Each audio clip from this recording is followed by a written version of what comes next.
Here is a list of 25 highly complex English words, all of which belong to the C2 level, the highest level of English proficiency achieved by the most advanced English speakers. Would learning these big words boost your IELTS writing score? Is there a better way to increase your score? To answer these questions, first of all, let's have a look at the IELTS band descriptors that examiners use to mark your essays. We can see that in order to achieve the highest score for your vocabulary or lexical resource, you need to demonstrate a wide range of vocabulary. Unfortunately, this advice is sometimes taken out of context and interpreted as if using highly complex words will guarantee a higher score. And this leads to recommendations of simply learning lists of big words. In reality, if you try to use these words without fully understanding them, your score is more likely to go down than up. Why? Let's read the requirement in full. I'd say the key words are accurately or without mistakes, appropriately, which means each word is used where it should be used, and with natural control. Basically, if you try some words you barely know, this is definitely not a band 9. This is not even a band 7 because of all the mistakes these big words will force you to make. So, let me show you what you should do instead. Look at the band 8 requirement. A wide resource or vocabulary is used fluently and flexibly to convey precise meanings. This means that examiners value if you communicate your thoughts and ideas clearly and choose words that accurately reflect the ideas. I think we need a couple of examples. Here is our task. Today, many people work until a later age. Do the advantages of this outweigh the disadvantages? Now, here are two sample sentences. Some people work until they're older because they need money. Older workers can teach younger workers important things. The ideas are clear and relevant, but the vocabulary is not precise. It's very generic. Ideally, you should use some topic-specific vocabulary. For example, the first sentence could be rewritten as some people continue to work beyond retirement age due to financial necessity. The vocabulary is more precise. Instead of just older, we say beyond the retirement age, and need money becomes financial necessity. The second one could be older employees can share their valuable expertise with younger colleagues. Sharing valuable expertise is more precise than teaching important things. And younger colleagues is more precise than repeating older workers, younger workers. These sentences don't use any high-level big words, but they convey the thoughts precisely and flexibly. And this is what IELTS examiners value. So, is there a better way to improve your score, your vocabulary score, and your writing overall? Definitely yes. It may sound less glamorous, and doing it once probably won't change much. But do it regularly and your score will surely go up. Here's how it works. Say you're working on our essay topic. Make a list of topic-specific words that can help you answer the question.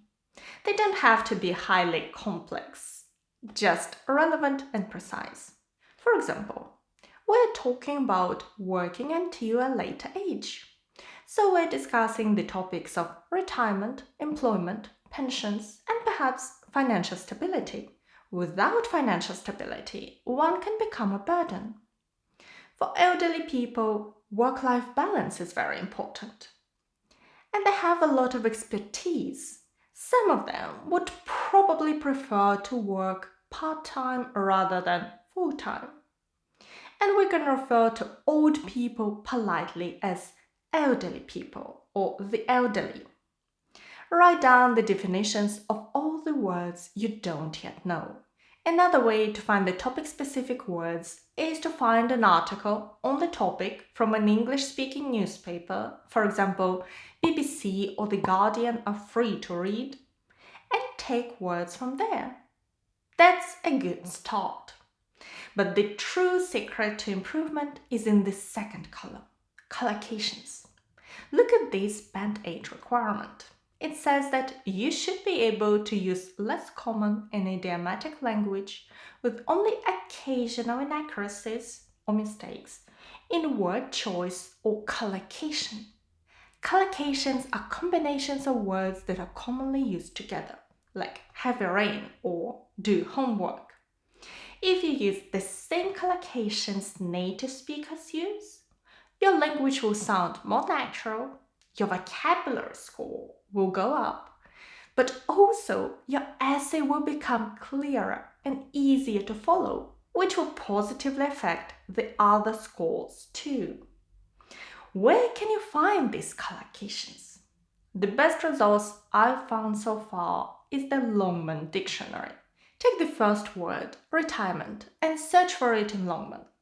Look through all the proposed phrases and expressions and select the collocations that are most relevant for you. For example, you might choose retirement age and to approach retirement. Similarly, with employment, you might talk about employment prospects or opportunities. A company may provide employment, and a job seeker may secure employment.